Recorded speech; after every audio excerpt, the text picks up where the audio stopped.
Sir नमस्कार.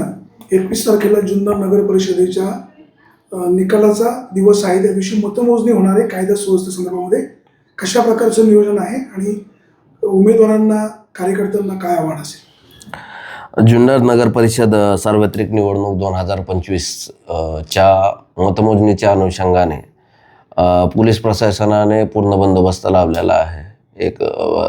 200 कर्मचारी, 2 PI, 2 API आणि इतर 15 अधिकारी, त्याचबरोबर RCPचं एक पथक, त्याचबरोबर एक सेक्शन SRP, इतर होमगार्ड आणि हेडक्वार्टरकडून अजून 30 कर्मचारी अशा पद्धतीचा बंदोबस्त शहरामध्ये तैनात करण्यात येणार आहे.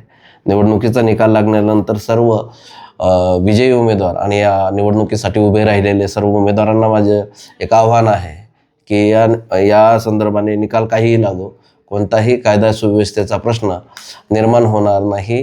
हे जितकी पोलीस प्रशासनाची जबाबदारी आहे तितकीच आपली देखील आहेत. या संदर्भात आम्ही पोलीस प्रशासन म्हणून सोशल मीडियावरती, त्याचबरोबर सर्व जे समाजकंटक आहेत त्यांच्यावर सुद्धा आम्ही लक्ष ठेवून आहोत. या संदर्भातले सर्व प्रकारची प्रतिबंधक कारवाई, त्याचबरोबर 163ची सुद्धा कारवाई करण्यात आलेली आहे.